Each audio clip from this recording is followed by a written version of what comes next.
My name is Emily Carter. I'm 24 years old.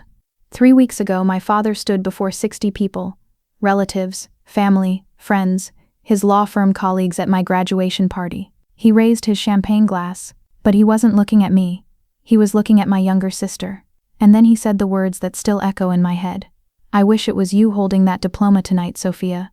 You are the only child who has ever truly made me proud. My mother nodded in agreement. No one objected. No one even glanced my way. I left quietly. Not a single person noticed. But what happened after that? They're still reeling from it. Before we begin, if you genuinely enjoy this story, please take a moment to like and subscribe. Where are you watching from and what time is it there? Drop a comment and let me know. Now let me tell you how it all started. I can still feel the knot in my stomach from that day 5 years ago, when I was 19 and bursting with excitement. My acceptance letter into the nursing program was clutched in my hand like a lifeline. The house smelled of my mom's roast dinner, the kind she made for big family talks. But as I walked into the living room, the air felt thick, heavy with something I couldn't name yet. My father, James Carter, sat in his leather chair, swirling his whiskey, his sharp eyes scanning a case file. He's a senior partner at the city's top law firm, the kind of man who wins arguments for a living. My mother, Susan, was beside him, her posture perfect from years of hosting lawyer gatherings. She comes from 3 generations of attorneys, a legacy they wear like a crown. Dad, Mom, I have news, I said, my voice shaking a little despite the joy bubbling inside me. I held out the letter. I got into the nursing program, top choice. I start in the fall. My father set down his glass slowly, his face twisting like I'd told a bad joke. Nursing? He leaned forward, his brows furrowing deep. You want to spend your life fetching for doctors? Cleaning up messes? Emily, that's not a career. That's servitude. I swallowed hard, the excitement draining from me like air from a popped balloon. But Dad, it's more than that. Nurses save lives. We're there when people are scared, hurting. I want to help in those moments, make a real difference. He shook his head, picking up his whiskey again. Difference? Our family has built empires in courtrooms for generations. Your grandfather argued cases that changed laws. Your mother clerked for a judge before she had you kids. And now you want to, what? Push pills and hold hands. Think about your future, Emily. This isn't you. It is me, I insisted, turning to my mom, hoping for backup. Her sigh was long, tired, like she'd expected this disappointment. Emily, we've talked about law school since you were little. Sophia's already set on pre-law, and she's thriving. Why break the chain now? It's our tradition. Tradition doesn't mean I have to follow it blindly, I shot back, my chest tightening with a mix of fear and defiance. I love science, helping people. Law feels cold to me, like winning arguments over saving lives. My father leaned back, crossing his arms. Cold? Law is power, Emily. It shapes the world. Nursing, that's beneath us. Beneath you. If you go through with this, don't expect us to cheer it on. The words stung, sharp as a slap. I stood there, letter crumpling in my fist, feeling small under their stares. I thought you'd be proud. I worked so hard for this. Proud. He chuckled without humor. Come back when you've chosen something worthy of the Carter name. From that moment, everything shifted. Phone calls home became all about Sophia, my 20-year-old sister, the golden child in her 2nd year of pre-law. Sophia's aced her exams again, my mom would say, her voice bright. She's applying for that big internship, could lead straight to Yale. Never a question about my classes, my late nights studying anatomy while working shifts to pay tuition. I graduated top of my class, got awards from professors, but they never asked. Not once did they show up for a ceremony. Yet in the quiet ache of those years, one voice cut through the silence. My grandma, Margaret Hayes, called every Sunday like clockwork. How was that tough rotation, sweetheart? She'd ask, remembering every detail I'd shared. You sound tired. Did you eat today? She was the one my father dismissed. A nurse for 45 years, just a servant in his eyes. But her calls kept me going. A reminder that someone saw me. 3 months before graduation, an email from my mom popped up. No hello, just straight to business. Your graduation party, Grand Oak, 6:30 p.m. Friday. Guest list attached, all set. I opened the attachment, heart sinking. 62 names, mostly my dad's work friends, distant relatives, even Sophia's sorority pals. None of mine. No professors, no hospital buddies, no one from my world. I called her right away, my pulse racing with a spark of anger I usually push down. Mom, the list, can I add a few? Like Professor Rodriguez, she mentored me for 2 years, and Mia from clinicals. There was a pause, then her voice, calm as if talking to a kid. Emily, this is a family event. We need to impress your father's partners. Your friends, they might not blend in well. Blend in, I echoed, the word twisting in my gut like a knife. What does that mean? They're smart, kind people. You know what I mean, she said softly, almost gentle. The wives will be there, talking law and society. We want the right vibe, no awkwardness. I hung up, the phone heavy in my hand. That night, staring at the invitation, celebrating the Carter family in fancy gold, I felt erased, like a shadow in my own life. The more I stayed quiet, the more I faded. If I let this party happen their way, it'd seal me as the failure forever. My phone buzzed, an unknown number. Voicemail from St. Mary's General, the state's top hospital. Important news, come in person. My heart pounded. Getting a job there was a dream, nearly impossible. What could it be? I didn't sleep, thoughts swirling with hope and dread. The next morning, I called Grandma. Emily dear. Her warm voice wrapped around me like a hug. I was just thinking of you. How's the party planning? I spilled it all. The list, the invitation, feeling like an outsider. Silence stretched, then she asked, "Did your father invite me?" I'm not sure, I admitted, guilt gnawing at me. I see. Her tone hardened just a bit. Well, I'll be there anyway, invited or not. Grandma, I don't want trouble. Trouble, she chuckled softly. I've faced worse in 45 years of nursing. Arrogant doctors, tough bosses. Your dad's opinion doesn't scare me. Tears stung my eyes. Thanks, Grandma. And oh, she added lightly, I bumped into Dr. Thompson from St. Mary's last week. We served on a health board together for years. He mentioned you, said impressive things. My breath caught. You know him? Call him back, Emily. Hear it from him. What had she said about me? The question lingered, adding a layer of mystery to the hurt. 4 days before the party, I pulled up to my parents' house, the driveway lined with manicured hedges that always felt like barriers. The late afternoon sun cast long shadows across the lawn, making the place look even more imposing, a fortress of expectations I could never breach. My hands gripped the steering wheel tighter than necessary, a familiar dread pooling in my chest, the fear of another rejection, the grief of knowing I'd walk away emptier.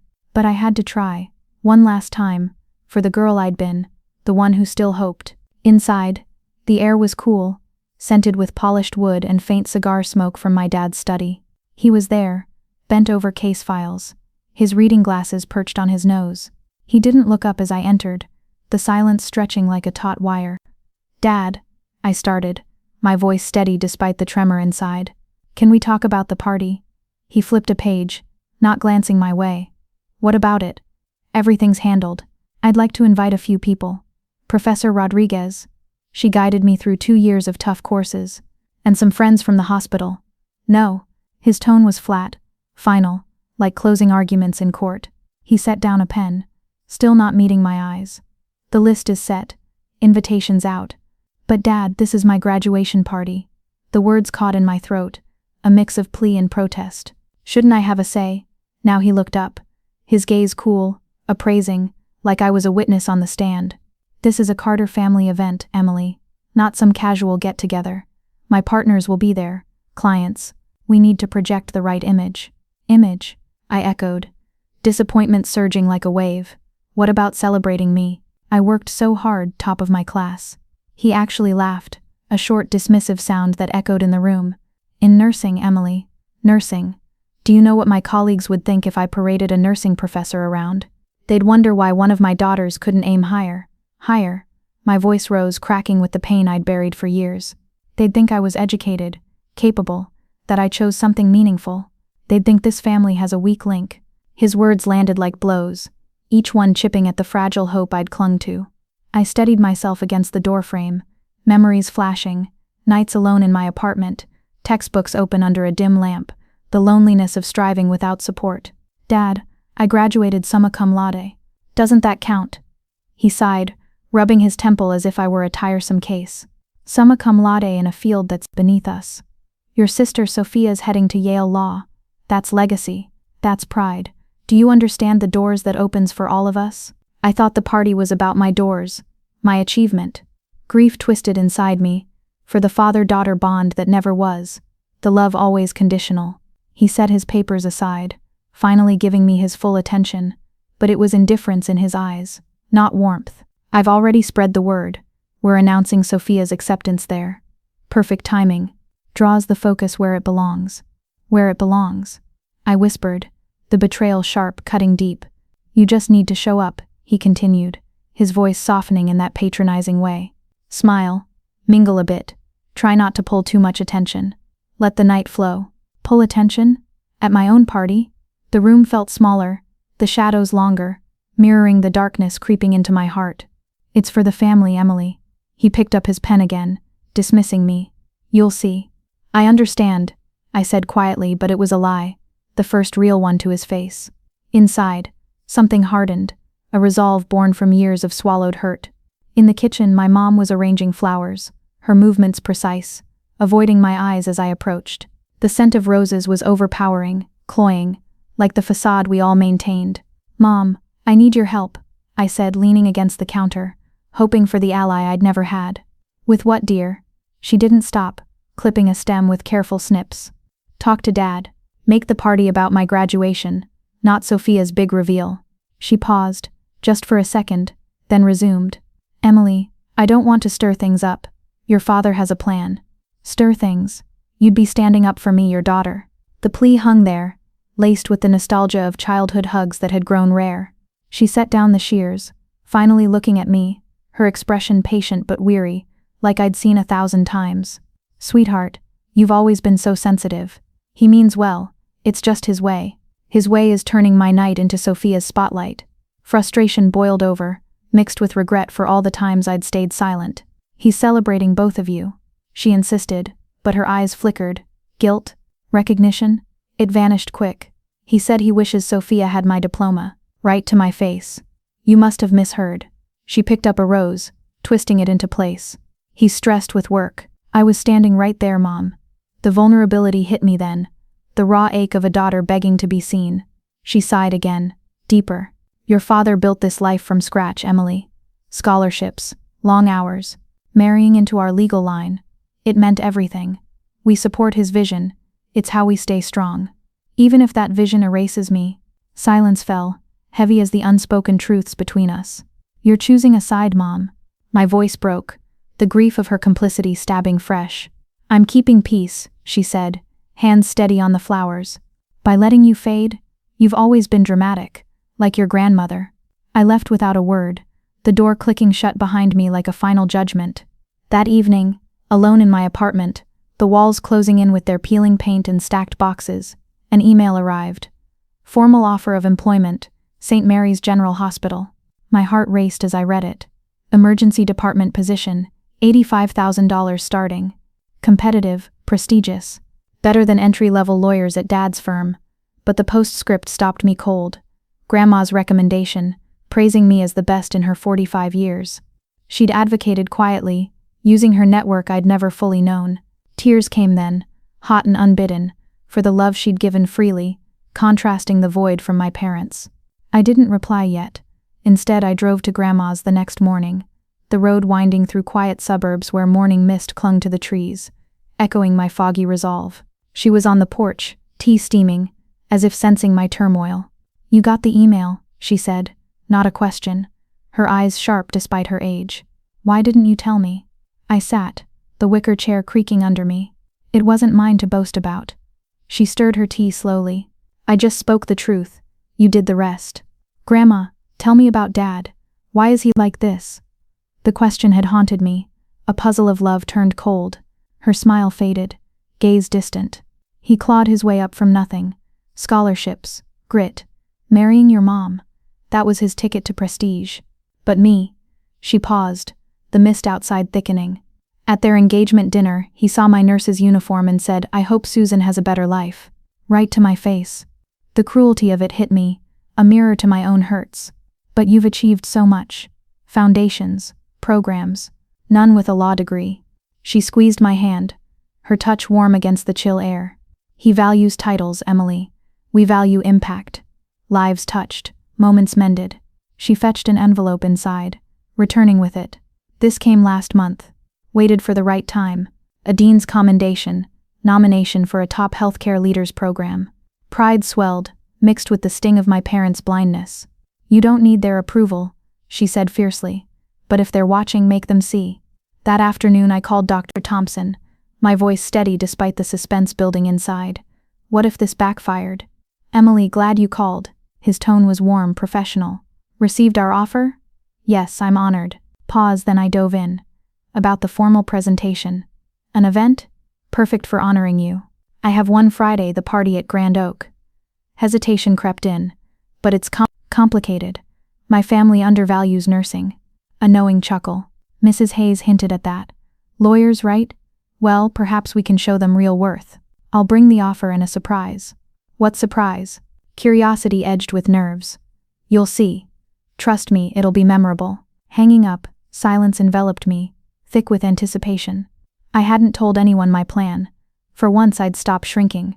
The shadows in my apartment seemed to whisper approval, as I stared at my reflection, 24, accomplished, ready to claim my space. Friday loomed, unpredictable, but one thing was certain, it wouldn't unfold as they planned. Friday evening arrived like a storm on the horizon, the sky outside my apartment window bruised with twilight hues that mirrored the unease churning in my gut. I dressed in the charcoal gray cocktail dress I'd earned with overtime sweat, its fabric a quiet armor against the night ahead. As I drove to the Grand Oak, the radio's soft hum couldn't drown the whirlwind of thoughts. Fear of the confrontation I'd orchestrated, grief for the family unity that felt forever fractured, a flicker of nostalgia for simpler times when Dad's indifference was just a shadow, not a wall. What if this backfired? What if they dismissed it all, leaving me more isolated? But beneath the doubt, a steely resolve, no more invisibility. The restaurant gleamed under crystal chandeliers, their golden light dancing on white linens and rose centerpieces, a facade of elegance that hid the tensions I knew simmered beneath. Waitstaff glided like ghosts, filling glasses with champagne that bubbled mockingly. 60 guests milled about, distant aunts in pearls, cousins with polite smiles, but mostly strangers in tailored suits. My father's orbit of power. I spotted him at the entrance, shaking hands with a silver-haired man, his laugh booming, controlled. "James, big night for the Carters," the man said, clapping his shoulder. "Indeed, Robert. Exciting times ahead." Dad's eyes flicked to me as I approached, a nod so brief it stung, then back to his colleague, as if I were mere scenery. I wove through the crowd, the murmur of conversations, law cases, deals, prestige, making me feel like an intruder in my own milestone. Mom was at the head table, adjusting Sophia's sapphire gown, the fabric shimmering like a prize. Sophia beamed, oblivious or uncaring, while I smoothed my own dress, a reminder of my separate path. "Emily, finally," Mom said, glancing up. "You're at table 7, toward the back." "The back," I repeated, the word heavy with betrayal, my heart twisting at the casual erasure. "Fronts for your father's partners." She fussed with Sophia's collar, avoiding my gaze. "You get it, dear." I did, perfectly. Table 7 was tucked away, the banner overhead proclaiming "Celebrating the Carter family" in gold. No trace of my name or achievement. I sat, the chair cool against my skin, loneliness wrapping around me like the gathering shadows outside. 5 years of exhaustion, of comforting patients while craving comfort myself, flashed through my mind. The regret hit hard. Why had I waited so long to demand more? At 6:45, the doors swung open. Grandma Margaret entered, her charcoal suit sharp, silver hair impeccable, moving with the authority of someone who'd stared down crises in hospital wards. At 80 she commanded the room without effort, her presence a beacon in my dim corner. Dad's face paled as he stepped forward, blocking her subtly. "Margaret," he said, voice low but edged. "I don't recall your name on the list." Her smile was cool, unyielding. "I'm here for Emily's graduation. Your list doesn't dictate that. This is private, family, and key guests." He glanced around, aware of eyes turning their way. "Family includes me, James, like it or not." She sidestepped him gracefully, her heels clicking with purpose. Mom hurried over, her expression tight. "Mother, please, no scenes tonight." "Scenes?" Grandma's eyes narrowed slightly. "I'm just attending. Where's Emily?" "Table 7, in the back." Mom's voice faltered under Grandma's steady gaze. "How fitting." Whispers rippled nearby, guests pausing mid-sip. Dad forced a laugh too loud. Everyone my mother-in-law, always full of spirit, but his eyes betrayed unease, the control slipping. Grandma ignored him, heading straight to me. There's my girl. Her hug was fierce, grounding me amid the rising tension. I have a surprise, Grandma, I whispered, my pulse quickening with the secret plan. I know. Her eyes sparkled. So do I. Before I could probe, a server announced dinner. The room settled, but the air hummed with unspoken friction. Dad circulated, charming his way through, oblivious to the shift brewing. I picked at my food, the flavors ash in my mouth, every clink of silverware amplifying the suspense. What if Dr. Thompson didn't show? What if this exposed my vulnerability without change? After plates cleared, Dad stood, tapping his glass. Silence fell, expectant. Thank you for joining us. His voice projected confidence, honed in courtrooms. We're here to celebrate the Carter family, our legacy, our future.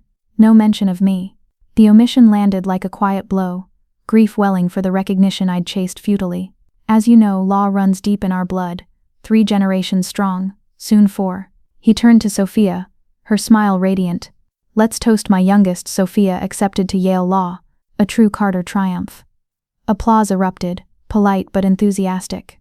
I watched Mom nod proudly, Sophia preen. Guests raised glasses, but a few exchanged glances, sensing the oddity. Dad continued, his pause dramatic.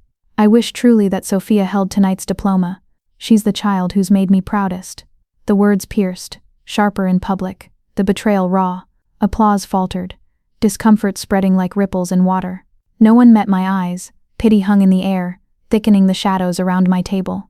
Inside, nostalgia clashed with pain, memories of Dad teaching me to argue as a kid, now twisted into this dismissal. My hands trembled under the table, vulnerability exposed. Grandma rose then, her chair scraping softly. The room hushed anew. James, she said, voice clear and cutting, you've overlooked something vital. Margaret, not now. His smile strained, eyes darting to his partner's. Now is precisely right. She stepped forward, into the light. This is Emily's graduation party, yet you ignored her entirely. Murmurs grew. You wished another child had her diploma at her own event. You're embarrassing us. Dad's tone sharpened, but cracks showed unnatural pauses, a forced posture. No, you've done that yourself. Gasps echoed. Guests leaned in, the atmosphere electric with tension. This is family business. Mom interjected, rising, her hands twisting a napkin. Not for public airing. Public? Grandma's laugh was soft pointed. You made it so, hijacking Emily's night for Sophia, banishing her to the back, omitting her from the banner. She gestured upward, her words hanging heavy. Dad's face reddened. Enough. Sit or leave. I will not. The standoff stretched. Silence absolute. Every eye locked. Then the doors opened again. Dr. Thompson entered, envelope in hand, his distinguished presence slicing the tension.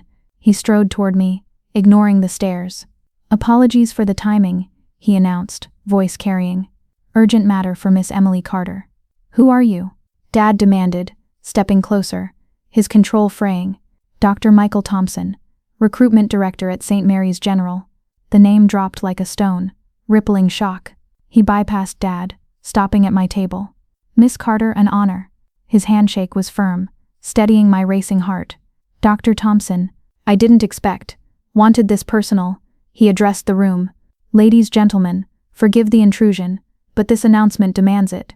Wait, Dad protested, but Thompson continued undeterred. Emily graduated summa cum laude, top marks.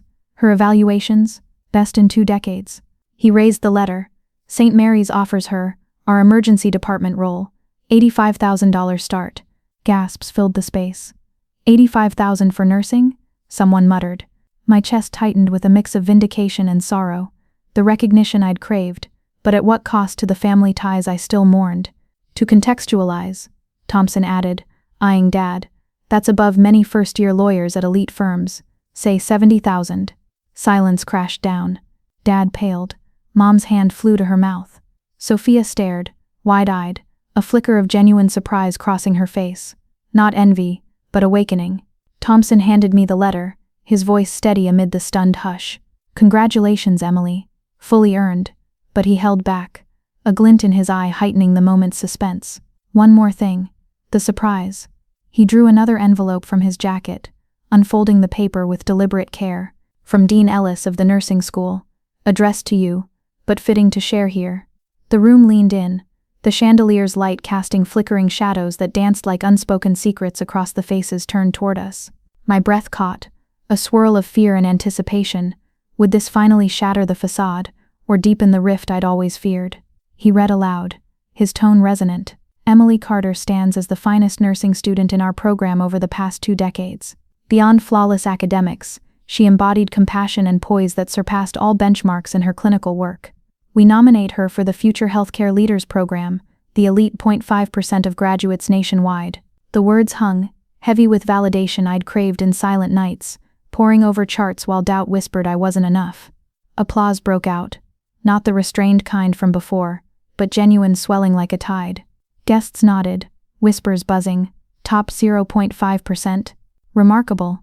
My father's colleagues eyed me anew, respect replacing indifference. Thompson folded the letter, passing it to me. Your grandmother nailed it, Emily. Spot on. Grandma stepped up then, her voice projecting with the authority of decades in scrubs. For clarity, she announced, scanning the room. I connected Emily to St. Mary's. 45 years nursing built ties James here never valued. Her smile was pointed, laced with quiet triumph. Turns out, serving doctors yields real power. The impact landed visibly. Dad staggered back a fraction as if slapped, his face ashen. Mom collapsed into her chair, hand trembling. Sophia's gaze on me shifted, not to rivalry, but something raw. Recognition, perhaps the first crack in her sheltered view. The applause faded into charged silence. Every eye on me now. I rose slowly, legs unsteady beneath the weight of years unspoken, the grief of betrayal mingling with a nascent strength. Inside, emotions roiled. Nostalgia for the little girl who'd idolized her parents. Regret for the love I'd poured into voids. Vulnerability exposed in this public arena. But no more hiding. Thank you, Dr. Thompson, I said, voice clearer than the turmoil within. Thank you, Grandma. I faced the room, meeting my parents' eyes. For 5 years I chased your approval. Double shifts, no help, top honors. Tonight I see it clear. I don't need to prove my worth to anyone blind to it. Dad stirred, mouth opening. Emily, you misunderstand. I understand, Dad. Calmness steadied me. No need for volume. You hijacked my party for Sophia's news. Wished her my diploma. Banished me to the back. I nodded at the banner. Erased my name. I'm done waiting, hoping, pretending you'll shift. He swallowed, panic flickering in his eyes. The courtroom master unraveling. Let's talk privately. Family matters. No. A small smile escaped, bittersweet. We're past that. His face cycled, shock, fury, desperation. You're overreacting, Emily. He laughed weakly, glancing at his peers. You know families. Little mix-ups. A man rose from the front. Mr. Bennett, a senior partner, his expression grave. James, I believe an apology is due. Nods rippled around. Dad's laugh choked off. Robert, stay out. This is personal. You broadcast it with that toast. Bennett turned to me, tone warm. Miss Carter, your feats are impressive. Well done. Thank you. The room's shift was palpable. Allies emerging where indifference reigned. Heightening the emotional unraveling. My world cracking open. Painful yet liberating. Mom tried intervening, voice strained. Everyone, please, this stays with us. Susan, Grandma cut in, sharp. Silence in wrong moments has cost too much already. Mom's jaw dropped, the air thickening with finality. Dad scanned his circle, partners averting eyes, the respect he'd cultivated evaporating like mist. For once, James Carter had no words, his silence a victory I hadn't sought but needed. The party unraveled swiftly after, guests murmuring excuses, filing out into the cooling night. I lingered near the door, accepting handshakes and well wishes from those who'd overlooked me hours before. Fragments of talk drifted. Didn't peg James for that with his own kid. 85K start? My boy's law grad makes less. His face when the doc showed. Gold. Wonder what else he's like behind closed doors. It stung, this fallout. A grief for the family image I'd once protected. Dad stood alone in a corner, isolated in the emptying space, no one bridging the gap. Mom gathered purses frantically, avoiding glances. Bennett paused by me, slipping a card. If you need a reference, advice, call. Your dad's sharp in court, but tonight, showed his edges. Thanks.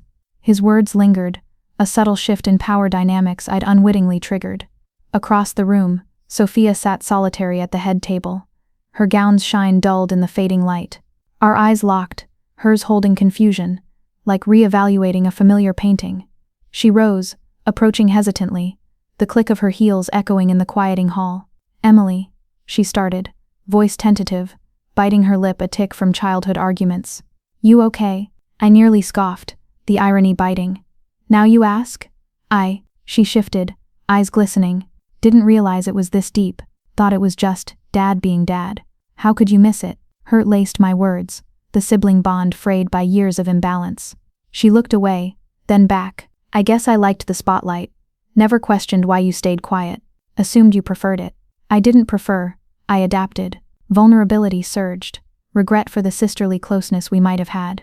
"I'm sorry," she whispered, voice cracking, "for not seeing, not asking, for taking it all. You didn't build this, Sophia, but you gained from it." She nodded, tears spilling. "Yeah, what now? For us, you're my sister that holds." A softness crept in, not full forgiveness, but an opening. "But we rebuild on equal ground. No more shadows." "I want that." Sincerity shone through her hesitation. "To know you, really. Start by looking." It was a fragile bridge, but real, one step from the ruins. As the last guests trickled out, the Grand Oak's grandeur felt hollow, shadows lengthening like the doubts that had defined me. I'd stopped losing myself that night, but the victory tasted of loss. The family I'd loved irrevocably altered. 3 weeks slipped by in a haze of new routines, the city's rhythm pulling me forward while echoes of that night lingered like bruises under the skin. My new apartment overlooked a quiet street, its walls still bare, boxes half unpacked, a physical echo of the unfinished business in my heart. Mornings brought sunlight filtering through thin curtains, casting patterns that reminded me of the chandeliers at the Grand Oak, beautiful but deceptive. I'd wake with a start sometimes, the grief resurfacing, not just for the humiliation, but for the family I'd idealized, the love I'd grieved long before it shattered publicly. Regret whispered in quiet moments. Had I pushed too far? But beneath it, a quiet vulnerability bloomed into strength. I'd chosen visibility over silence, and that choice, painful as it was, felt like breathing freely. Grandma called one afternoon, her voice a steady anchor amid the unpacking clatter. "Emily, sweetheart," she began, the warmth cutting through the line. "Heard some ripples at your father's firm." I paused, setting down a stack of books, heart quickening with a mix of curiosity and dread. What fallout had I unleashed? What kind? Mr. Bennett shared the story with partners. It's spreading, clients requesting reassignments, preferring better character, as one phrased it. The words hung, a subtle suspense building as I pictured Dad's polished office, the power he'd wielded now eroding. "They're ditching him." "Not outright," she clarified, her tone measured, almost reflective. "But the shine's off. That untouchable image, tarnished now." I sank onto a box, the cardboard creaking under me like the fragile foundations of our family. Inside, emotions clashed. Pity for the man who'd built everything from nothing, betrayal's sting renewed, a flicker of guilt that I'd been the catalyst. "I didn't aim for this, Grandma. You didn't cause it." Her voice hardened gently. "His choices did. You just refused to hide them anymore." We talked longer, her words weaving nostalgia, stories of her nursing days, facing down hierarchies much like Dad's world. "Boundaries aren't walls, Emily. They're doors you control." Hanging up, the apartment's stillness amplified my thoughts. The late sun slanting low, shadows stretching like unresolved tensions. That same day, Mom's call came, her number flashing unexpectedly. I answered, bracing for the confrontation I'd anticipated yet dreaded. "Emily." Her voice was clipped, strained, lacking the usual polish. "We need to discuss your father's work. His colleagues keep mentioning the party, asking about you, bringing it up in meetings. It's disrupting everything." Disrupting. The word echoed the chaos she'd enabled for years. "That's not on me, Mom." A pause, heavy with unspoken pleas. "You could reach out to Mr. Bennett. Clarify that your father didn't intend—" "Well, you know." "Didn't intend what?" I pressed, voice calm but edged, the suspense of her evasion building tension. "To demean me publicly. Seat me like an afterthought. Wish away my achievements." Silence stretched, her breathing audible, a tick of discomfort. "Emily, please. He's under pressure. Just smooth it over for the family." "For the family?" Disappointment surged, laced with grief for the mother who'd chosen peace over protection. "I'm not fixing his mess. Those are his consequences." "Always so stubborn," she sighed, but it cracked, revealing vulnerability. Like Margaret. Can't you see how this hurts us all? It hurt me first for years. The line went quiet, then I ended it. The click final, a boundary drawn in the dimming light. No more shielding their facade. The vulnerability of standing alone felt raw but right. My first shift at St. Mary's loomed the next week, the hospital's facade rising stark against a gray dawn, its windows glowing like watchful eyes. I stood outside the ER doors, badge in hand. Emily Carter, RN. The weight of it grounding me amid fluttering nerves. Fear flickered. Could I measure up in this high-stakes world? But nostalgia for clinical rotations pushed me forward, the scent of antiseptic a familiar embrace. Ready? Dr. Thompson appeared, his smile reassuring. More than, I replied, stepping into the controlled frenzy. Beeps, urgent voices, the hum of lives in balance. Paired with Carla, a seasoned nurse, the day unfolded in a blur of vitals, charts and quick decisions. You're sharp, she said after my first intake, eyeing me approvingly. Who trained you? Strong professors. And my grandma, Margaret Hayes, nursed for 45 years. Carla's eyes widened. Margaret? Legend here, trained half the vets. You're in good lineage. Pride warmed me, contrasting the family's chill. In the break room, Grandma's sunflowers waited, note attached. Proud always. My first patient, an elderly woman with chest pains, gripped the rails, fear etched in her face. I took her hand. I'm Emily. We'll get through this together.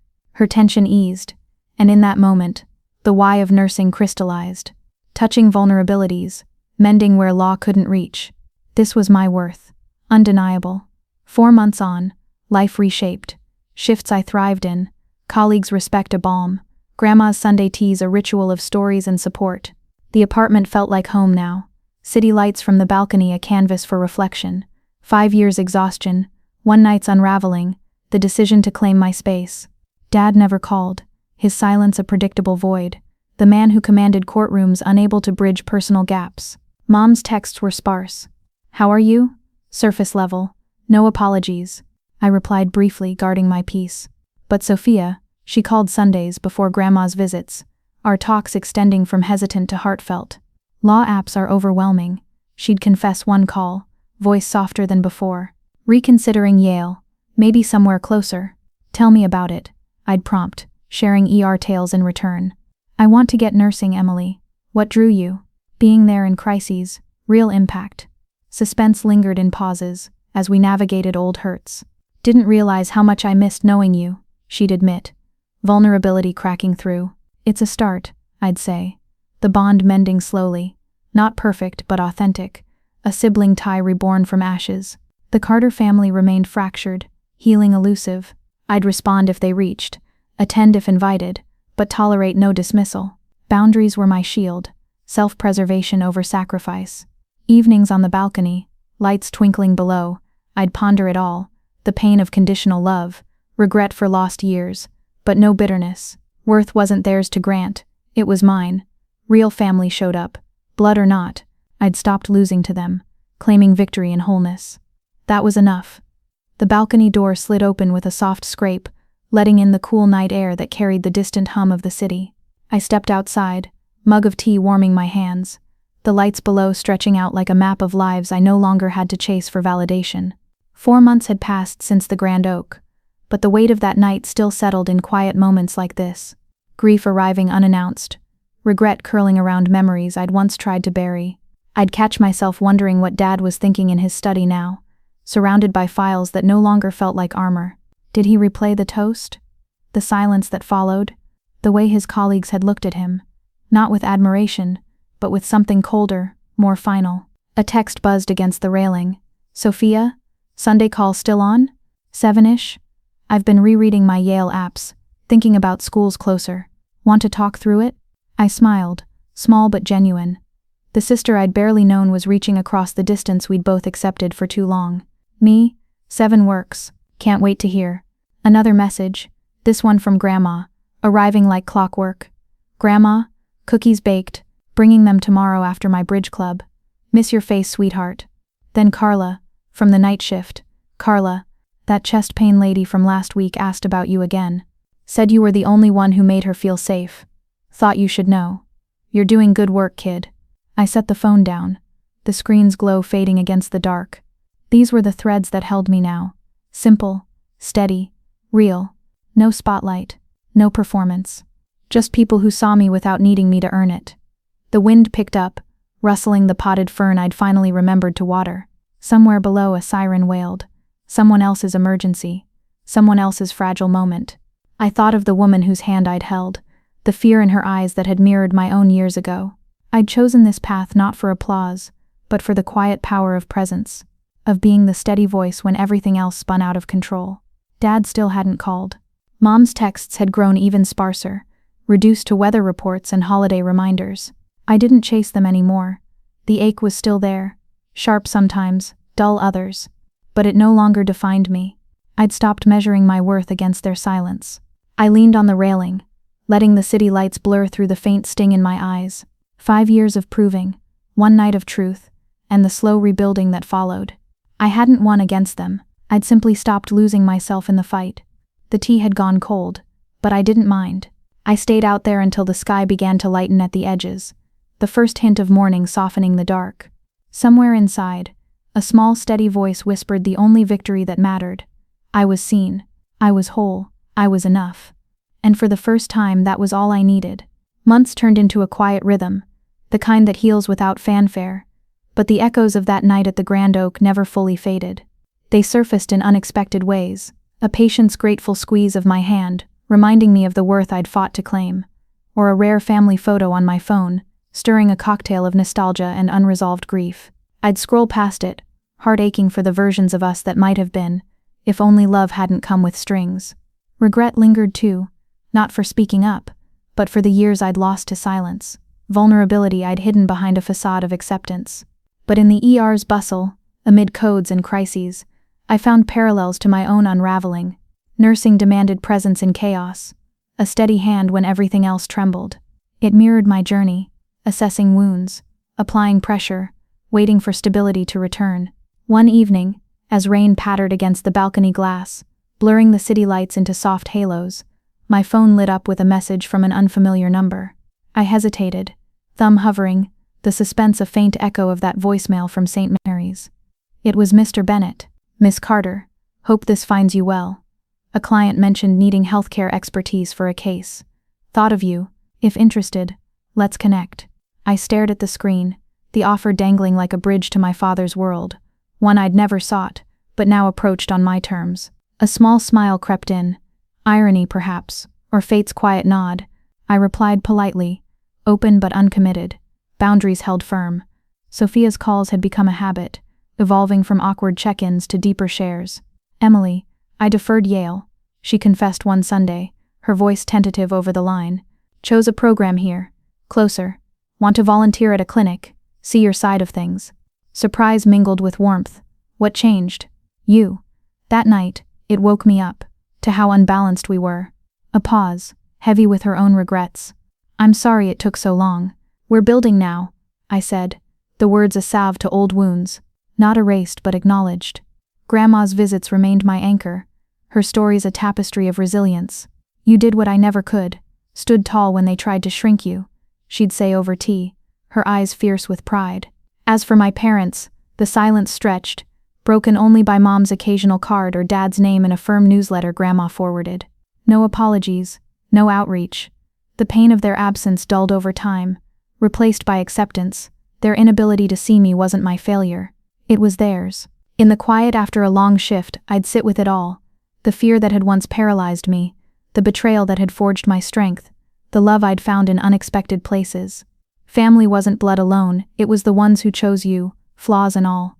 If you've ever felt that sting, the invisibility, the comparisons, the ache of being overlooked, know this: your light doesn't dim because others can't see it.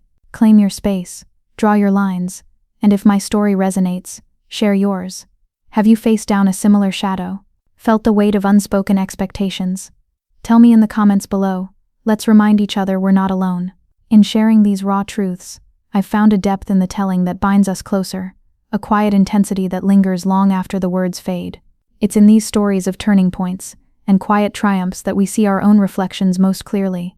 If this one has touched that hidden part of you, the way it did me in living it, Consider liking it as a nod to the courage it took to share and subscribe to walk alongside more like it, where vulnerability meets victory, one heartfelt revelation at a time. Until next time.